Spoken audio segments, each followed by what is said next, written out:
John, welcome to the Democratizing SEO podcast. How are you doing today? Thank you very much for having me. I'm very well. How are you? Yes, very well. Thanks. Thank you so much for joining me. Today, we're talking about the church, the state, and the North Star, which is a very interesting title that was very much inspired by the piece I saw on journalism.co.uk, which is where you talked about the church and the state. And I thought this was an excellent analogy. So I want to get your take on a couple of things. So thank you so much for joining me. Sure. Now, you're in the No media problem. space, John. What is your current role in SEO? So I'm currently Director of Editorial Strategy for LADbible Group. So LADbible Group launched initially as a Facebook page 11, 12 years ago now, and has since built out to be a multiple brand network. I currently have 6 websites under my remit as Director of Editorial Strategy. And yeah, my role is fundamentally growing revenue, audience engagement, audience acquisition across our own O&O platforms. How long have you been in the media space? So I first became a journalist in around 2011, 2012, working as a reporter in football media for goal.com. I then moved to Manchester United, where I worked as a media planner across both the editorial and commercial space. And then I worked for Reach PLC as Director of Audience and Content for sport. So I was there for about 6 or 7 years and then joined LADbible nearly 2 years ago now. So you've seen the evolution of the way SEO is in the media space. I bet you've seen massive changes in the way media orgs and SEOs collaborate. How would you describe the state that we're in right now? A state of flux, as always, I think it's fair to say. I think we are in a much better place than when I first joined the industry. I think again, kind of early 2010s, I joined the industry at a time where digital broadly, never mind the more specific skill sets of, say, SEOs, were perhaps sidelined within a newsroom, within media organizations. And I think since I've been in the industry, I've seen how, the level of technical expertise and the kind of just baseline knowledge that anybody working in these publications and within these brands needs to have to get a better understanding of audience. So I think we're in a far better place than where we have been. But again, as always with SEO, it's an ever-changing, ever-moving thing. So I think we're in a good place, I'd say. Oh yeah. Now, the church and state, you had a very interesting description of commercial and content arms of media organizations. The church being commercial and state being content. Why is this relationship between the two, shall we say, difficult? Funnily enough, I think it's not dissimilar to the relationship that I mentioned there around, SEOs and the kind of technical or product expertise within newsrooms. I think anything in the news or media or publishing broadcast space that isn't content has over time always sat rather separately. And I think we've evolved in a lot of different ways over the last decade or so to improve those relationships. I think the commercial and content split is, in my view, probably the kind of final frontier in terms of how do we really maximize and optimize what we do as publishers and as media players. I think the current relationship in a lot of places and in a lot of publications has, if not led to, but certainly not helped some of the challenges that I think we see in the media space at the moment. Obviously, be it changes across platforms, changes across audience behaviors. I think right hand not necessarily knowing what left hand is doing hasn't helped when it comes to the monetization models and the commercialization of content. I'm personally in a very lucky position where I think at LADbible Group, partly through the nature of just how the business has evolved, but also because of a lot of the work that we do across the business, we've been able to, again, kind of move away from that church and state idea where, and this is where the North Star comes in, really share the same goals and objectives.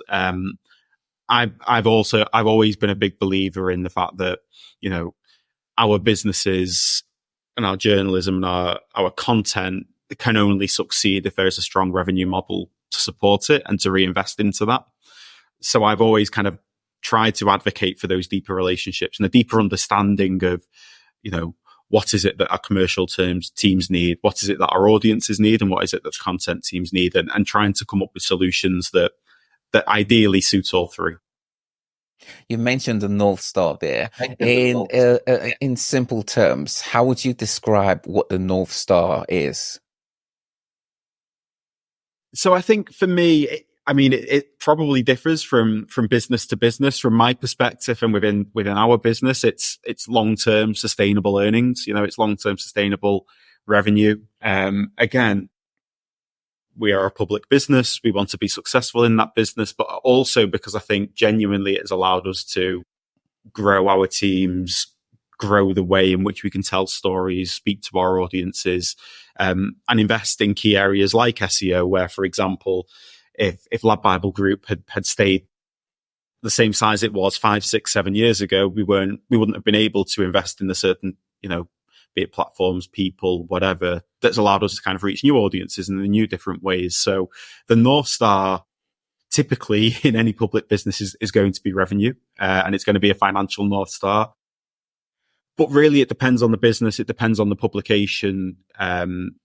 That's ours, and that's kind of what we work to. And again, it's really trying to get everybody within the team, whether it's a junior journalist all the way up to, you know, a kind of chief revenue officer.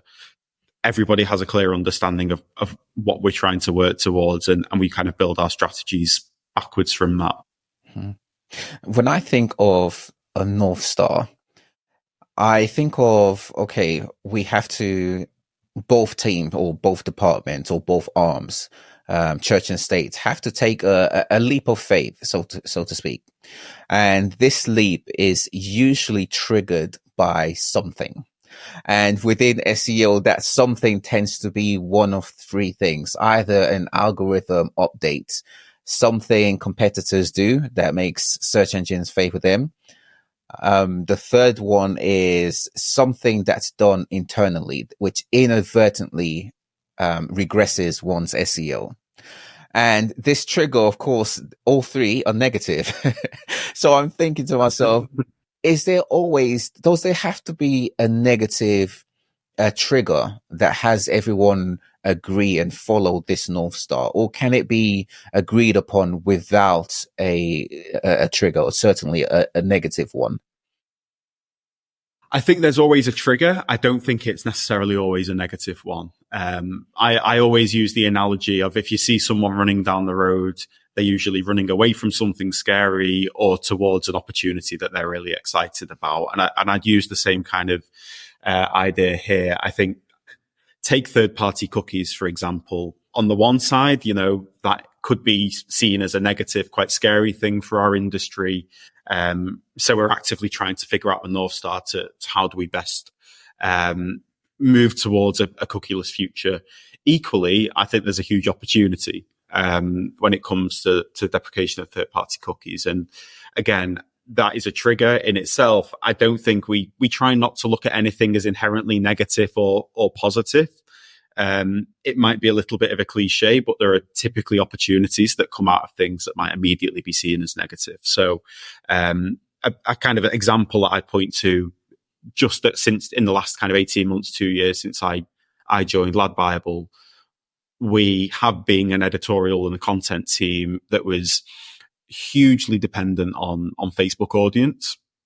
Now, that has obviously moved and changed a number of different ways over the last couple of years. I really saw growing our search audience and growing our strength in SEO and authority as a huge opportunity.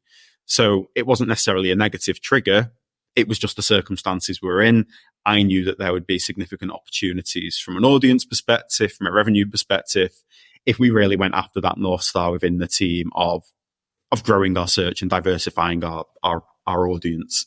So I think there's always a trigger. There should always be a trigger. There should always be an imperative, but I don't think it necessarily has to be a negative one. I think, opportunity is just as powerful as a threat, let's say. Using revenue as the North Star, I am sure a lot of SEOs will be listening or watching this and saying, okay, if we have different departments that use revenue as a North Star, which is great, fine to use, SEO will always come out second place to, let's say, departments, teams like PPC, right? Because they can show a more direct lead to revenue. So they get more budget, they get resources, and SEO is second place, so to speak. How is that then beneficial for SEO? In the very beginning, I should say. Usually later on, it equals out, but in the beginning, there's a big difference, right?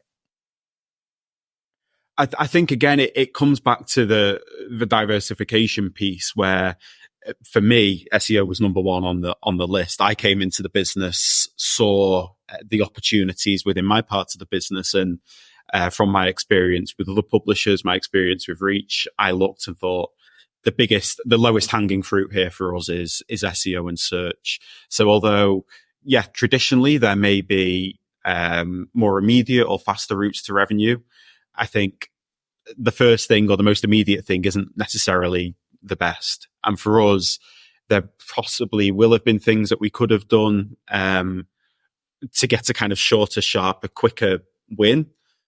For me, it comes back to the kind of long-term sustainable revenues and long-term sustainable earnings, where there was that groundwork that we needed to do from an SEO perspective, which, we're still doing. I've only been in the business for a couple of years. It's a long process to build this and build it in a sustainable way. But I think the key thing for whether it's an SEO or whether it's a strategy director or whatever, looking at SEO, I think there's many different arguments as to why, in some ways, it's the most powerful thing that a business can have, or a business like ours can have. I don't try and pitch one against the other. I think there are benefits to all.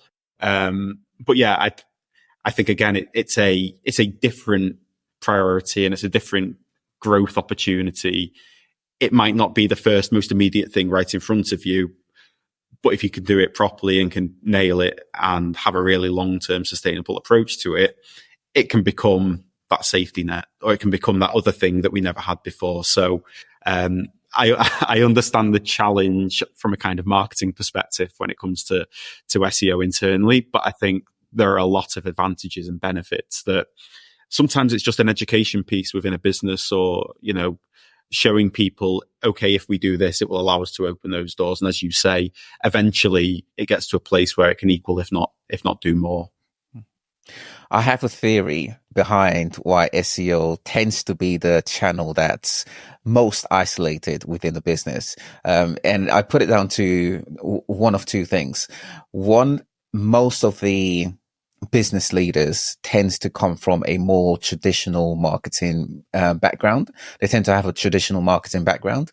So SEO is less known to them. And two, SEO is seen as the unknown.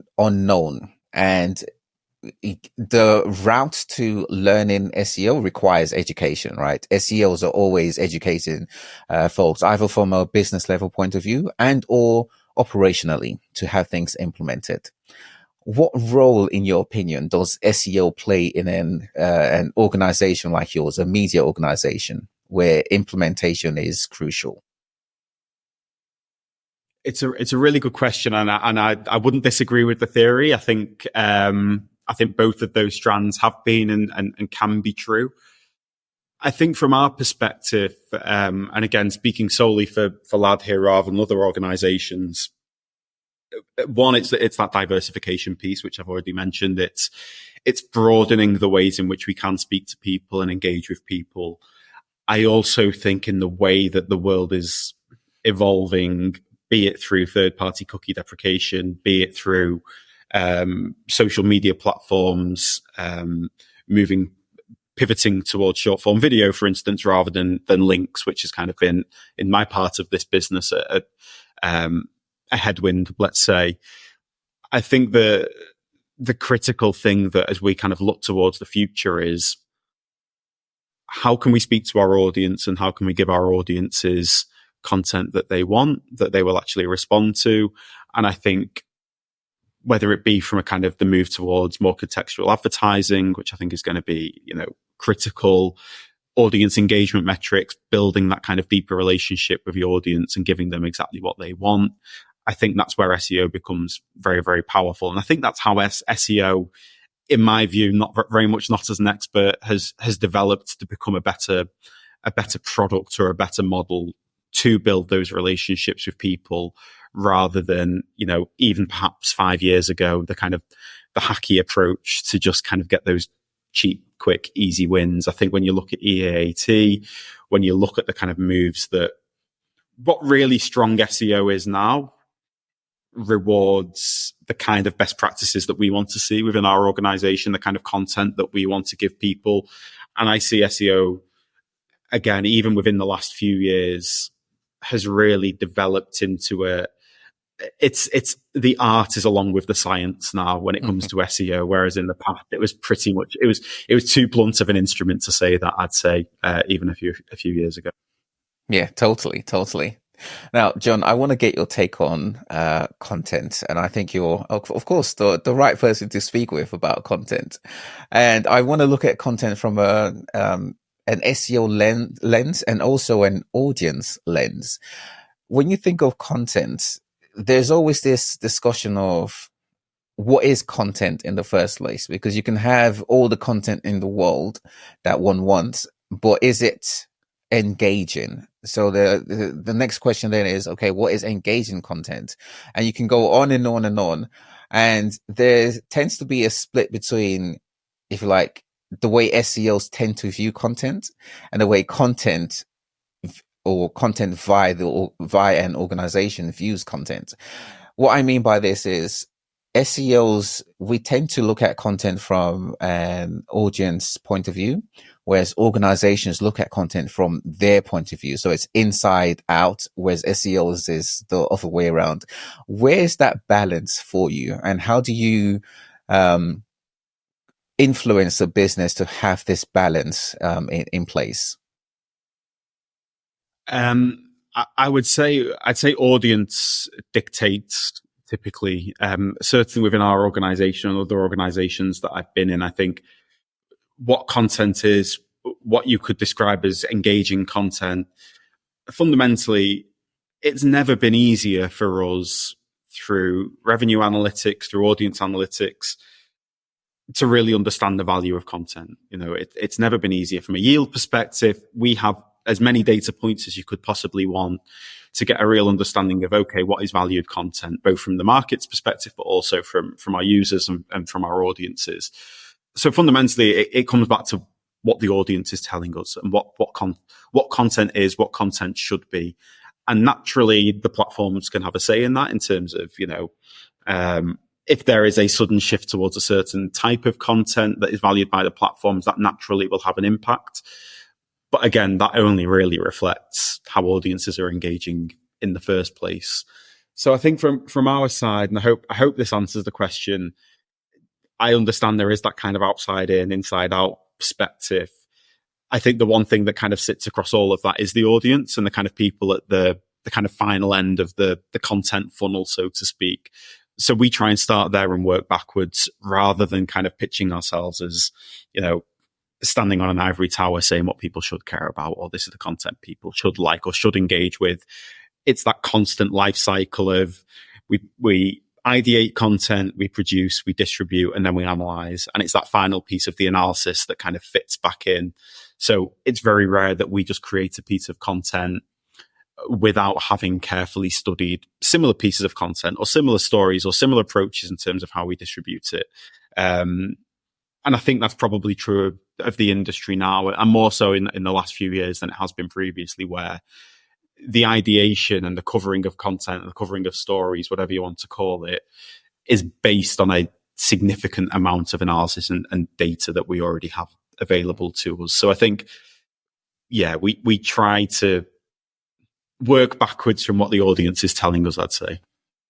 When producing content, are you finding that there's a specific format that's needed? Format as in form, as in either text, video, images, etc., or does it depend on the content that you're producing, which dictates the formats that one should use?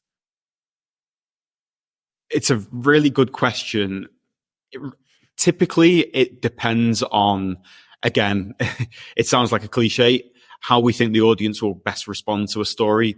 But I'd say often it will come down to what the actual story or what the content is and what we're trying to give our audience. So, for instance, we have across LADbible Group, brilliant long form documentary series that live on our YouTube channel.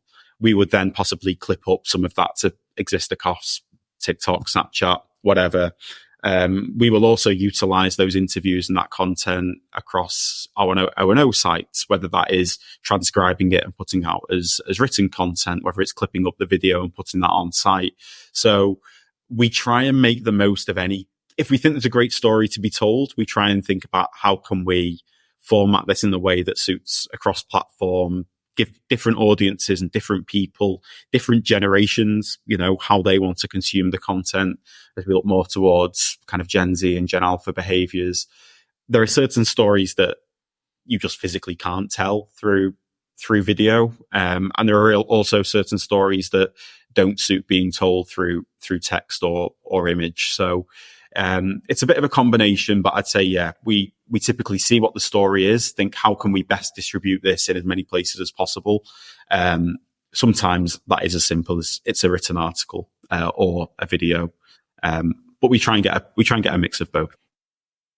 You're in a space where there are many influencers within one's business that can dictate the content that's produced. An example is TV programs, TV stations. You have YouTube channels that are very much production arm, right? They have a production arm, if not a production company in itself. And you, of course, have movies, TV shows. All of these are areas to have ideas from, at the very least. Do you have an upstream or an upline, someone, either a company, a platform, TV, movies that you use for that you use for to get ideas from, or to influence what you create? Many, far too many to mention. Candidly, I think we on a very basic day-to-day basis, where we source our stories from. Where we kind of try and get an understanding of what people are talking about. Obviously, there are social platforms that help us to do that. There are certain cultural moments that appear on TV, film, that will help to shape that. And that's on a kind of hourly basis. There's also kind of original content that we will create where we will see a conversation happening on one platform or in one TV show or, in a film. And then work backwards and go, okay, how can we approach our audience with that, knowing that it's a point of conversation or a trending topic, whatever you want to call it. So yeah, I mean, there are generally too many to mention, largely because, again, we have our LADbible brand, our Unilad brand. We also have sport, gaming, tech. So each of those brands and each individual journalist, I think, an editor is influenced by the media they themselves consume. And I think that's kind of where I think we've been very successful as a team. We have people who are absolute experts and obsessives in the things that they care about, and we try and make sure that our team are matching those kind of obsessions and interests of our audiences as well. This then leads me into looking into AI, because if one is using several data points, companies, platform, several different areas of influencing. In my mind, this is something that AI can reproduce. So is there you know where I'm headed with this question, is there a threat of AI based content? I think from a kind of production perspective, I can understand that kind of concern and that threat. And I think the way that is, how that is policed and, how that's managed longer term is a big and challenging question. I think one of the things that we've tried to do, not because of the threat of AI, but because we think it's the best way of communicating with our audiences, is to be distinct in the way that we produce content and tell stories. And again, the way that machine learning is happening means that who knows how quickly AI will be able to accelerate to kind of mimic the kind of brand style, tone of voice, so on and so forth, that, individual journalists, individual brands have.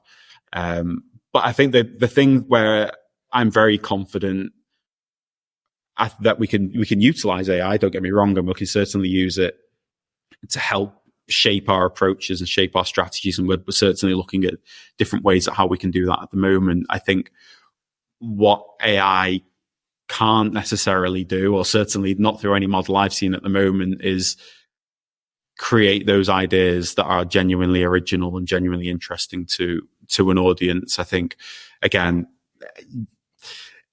if our journalists were simply there to kind of just bash out words and images on a website, I don't think we'd have engaged our audiences particularly well. I think the kind of magic and the secret sauce behind a lot of what we do is the understanding of that audience, that kind of innate plug into youth culture, what the youth conversations are in different areas, and then creating ideas off the back of that, naturally using data points and analysis to help shape how we do that and the best way of doing that. But our best ideas typically come from our very clever editors and journalists who can take all those data points and come up with great ideas. And it's that creativity that I don't see AI being able to necessarily replace.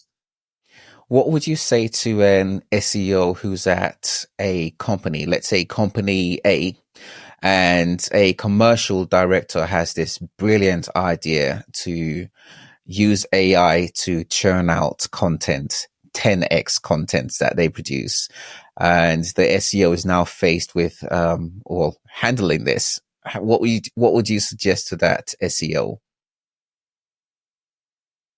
I think I would first of all get an understanding from the commercial director. And I must say, our commercial team are fantastic at, and again, this is where the church and state thing is very helpful. A real great understanding of the value that the kind of content production side adds, and an understanding of what our audience wants. I think I would lead with it on what is it that makes us distinct? What is it that we deliver better than anybody else? Whether it be a service, whether it be content, and understand the reasons behind that. And I think from an SEO's perspective, they are a kind of key cog in the distribution and delivery method of that whatever that great thing is, the way that we're able to deliver it to the people in a targeted way that we want. That's where the SEO's skill set kind of comes to the fore. I think you can only really protect what that original thing is by having experts in the field, by having the people who, like I say, understand that content isn't just reams and reams of AI or computer generated stuff that anyone could have. There's a lack of originality in there. I think that race to the bottom might be, to go back to a point that we made earlier, it might give you that very quick short-term win, but I don't think it necessarily builds the kind of affinity, engagement, relationship with an audience or a consumer or a customer that stands the test of time. And I think we've already seen that with other businesses who may not have created content through AI, but almost took that kind of cookie cutter approach of creating, paint by numbers content. It might give you a short term hit. It might, even after a particular core update, look like it's done a great job. But the real long lasting kind of beneficial relationship that you have with your users, I don't think that's something that can be replicated by an AI model.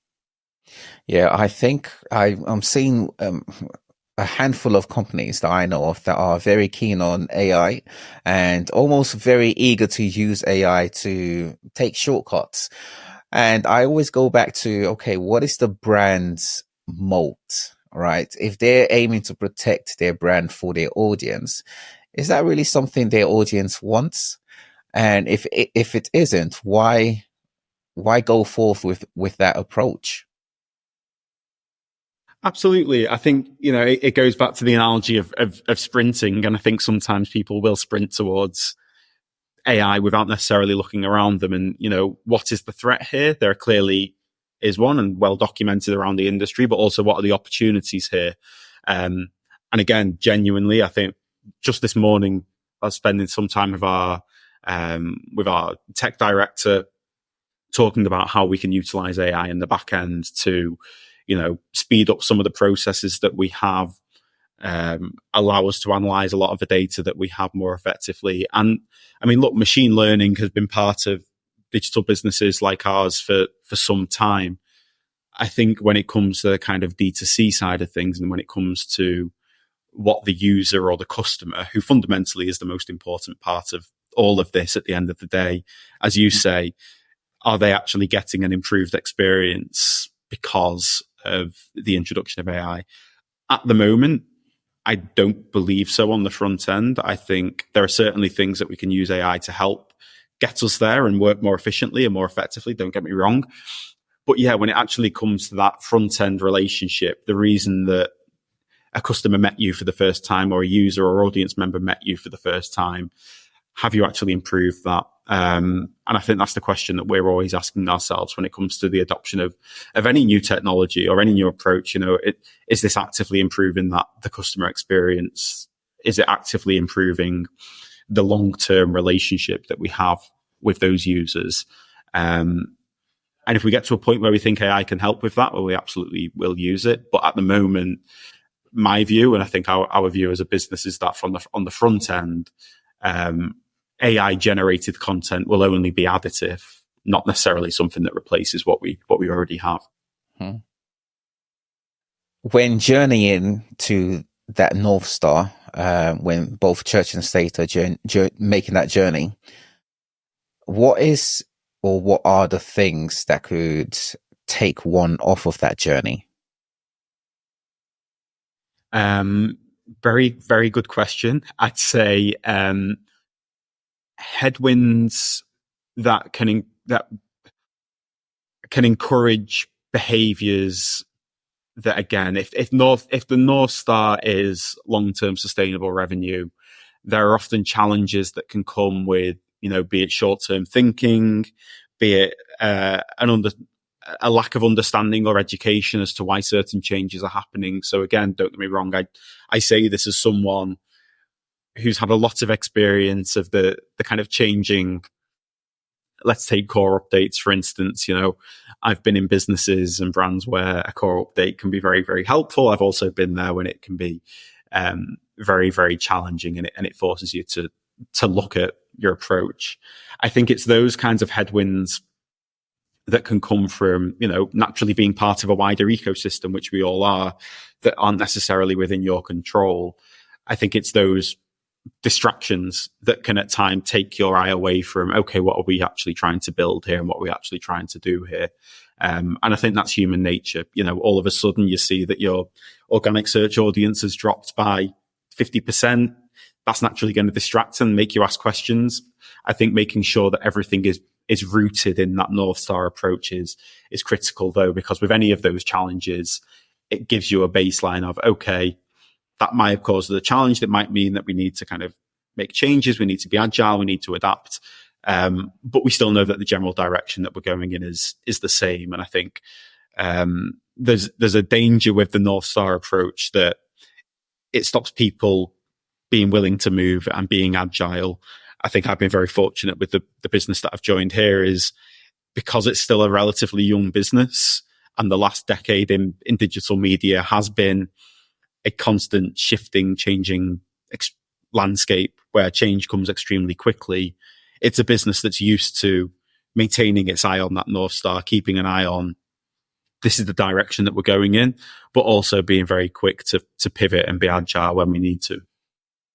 I'm sure you've come across this before with SEOs who are junior, or let's say junior to mid-level, where they carry out SEO very much for the purposes of SEO. And it might be difficult for them to have that North Star in sight, usually because what they are working on or what they envision to work on is several steps away from revenue. So it's difficult for them to focus on revenue. How would one help that SEO stick with the North Star? It's a great question. And again, whether it's a junior SEO or a junior reporter on our side whose job is to come in and tell great stories, I can understand that, the people in the finance department and looking at the revenue and the share price, that's not necessarily going to be front of mind for them, and understandably and rightly so. I think fundamentally it's making sure that they have a clear understanding that they are part of that relationship, part of that process, because everyone has a genuine part to play, be it directly or indirectly, by making our product better, by making our content better. That in turn leads to this thing, which in turn leads to the next thing. And at the end of the day, if all those pieces link together, you see an improvement in revenue or you see an improvement in growth. So I think everyone having a really clear understanding of the part that they play in that is key. I think I speak for myself when I was becoming a reporter, becoming a journalist. I'd say for the first couple of years in my career, I had absolutely no idea whether the content I was doing was, matching the broader KPIs of a business. I think what we have now, which I think is very, very helpful, are the kind of metrics and ways to measure one's own success against those broader picture pieces. And again, I think we're now in a place where newsrooms, I'll use newsrooms as an analogy, but I think any media business or content business have become democratized in a way where it's so easy to see the value of what one does, whether it is in a junior role or not.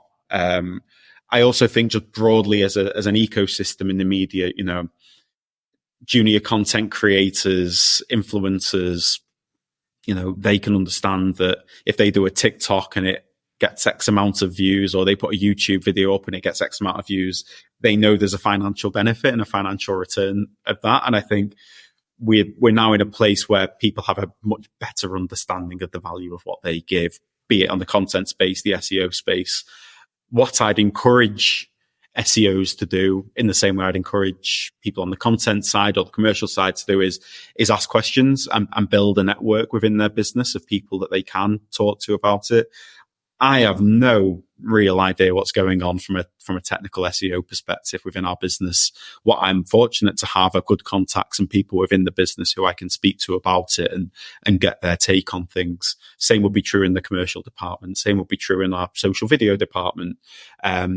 Making sure that your focus on your kind of key task doesn't distract you from the wider picture that's going on. And I think anyone new to any business, it's valuable to stop and listen and get the perspectives of others rather than just solely keeping your eye on your own area. Totally agree. Now, Jon, you've seen massive changes in the industry. If you were to look ahead, and I'll let you decide on the time frame that the future, but if you were to look ahead, where to from here? That's a great question. And so many different directions to take it. I suppose for me that I think when I look at the kind of different mood music, the different things that are changing, both from a content perspective, from an audience perspective, from a platform perspective, and from a revenue perspective, I think I actually feel quite hopeful that we're moving towards a a web or a digital ecosystem, solar system, whatever you want to call it, that actually serves users and serves the people who, again, are at the kind of final end of this, which is the customer, more of what they want, more that is relevant to them. I think we are moving away from, again, I don't think you necessarily call them bad actors, but people who create stuff solely for the purposes of massive scale, but it's a kind of short-term win that doesn't really have those long-lasting relationships. I think we're moving towards a place where people can dictate what they want far more effectively. They can customize the world around them far more effectively. And I think from our side, the way that we're trying to attack that is by having that real deeper understanding of our audiences. So again, within the last 6 months, we launched our Unilad Tech website because we saw that not only is there great scale in the tech space and fantastic stories to be told, but we could see a real core audience of people who are interested in tech and the technology space, technology news. So we thought, well, actually, we could continue covering that as part of one of our bigger brands, or we can try and create an environment, a community of people who really love that, and then just solely give them that and give them more of what they want in a really focused way. And again, we've seen similar in our gaming space. We've seen similar in our sports space. And I think where I think we're going is perhaps smaller, but more relevant, more specific, more expertise and more niche content areas for all. And people can then pick and choose from the things that are more suitable to them rather than kind of broad mass market. But I think we've still got a little way to go before we kind of fully get there. Would you say the definition, or should I say your definition of content, let's say 5+ years ago, has changed to what it is today? And will it change 5+ years from today? Great question. I think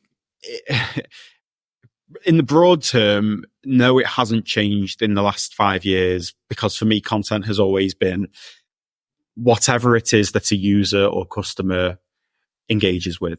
I think what that actual content looks like and what it is has certainly changed, both in terms of, whether it be format, whether it be style, that has certainly changed. But I don't think content as defined has necessarily changed. And I don't think it will change. Again, I think how it's packaged, what the content itself actually is, will change. And I think it should change to suit the kind of the wants and needs of the audience at the final end of the process. I think that should change. But no, I think content remains.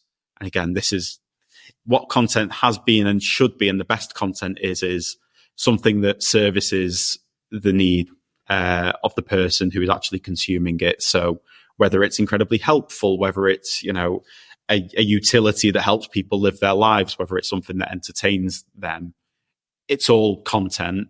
Again, the broad definition hasn't changed, and I don't think should change. What the actual content has and will continue to do so, I'd say. Lastly, then, every commercial department should know this about content. What would this be? Wow, I need to think about that one. I think for me, from now and has been the case for some time, content is lead gen in any way. It could be lead gen for a deeper understanding of your audience. It could be lead gen for having a greater impact and a greater understanding of a certain subject area. For me, whether it is a social media post, whether it's an article, whether it's a video, content is the thing that people come through the shop door for, first and foremost. What you can then give people and the kind of experience that you can then give people once they're in the shop door is, it could be many different things. But for me, no piece of content should be created solely to live in and of itself and then just disappear into the ether. Content is an opportunity And it's not one that we take lightly. It's an opportunity to speak to people and reach people. So yeah, and every piece of content is lead gen if you want it to be. That's kind of what I'd say. And I'd say that's true of whether it's someone finds us through Google, someone finds us through TikTok. It's all about bringing people into our little universe. And then what we then do with those people is, ideally an experience that they like and an experience that they'll come back to time and again. I love that. Jon, thank you so much for your time today. Where is the best place for people to find you online, and what types of conversations do you like to have? LinkedIn is probably the best one for me. So yeah, I'm Jon Birchall on LinkedIn. And really, I'm interested in anybody in this space, in the ecosystem, as I keep describing it, who wants to, ask similar questions, talk, challenge on what we're doing from a content space. And again, really try and get a deeper understanding of what each of the different constituent parts of this industry are trying to do, trying to learn, and share with each other. Because I think going back to the very start, I think removing those church and state scenarios, removing those silos is, as far as I'm concerned, the fastest way to success and the most sustainable success. So, always open for a chat, always keen to talk. And, yeah, thank you so much for having me on. It's been a pleasure. Thank you. Pleasure. I'll have your LinkedIn in the description so people can get in touch with you. Jon, thank you so much for your time today. Have a brilliant day. I'm sure we'll catch up again another time. Perfect. Thank you so much. I'll speak soon. Cheers.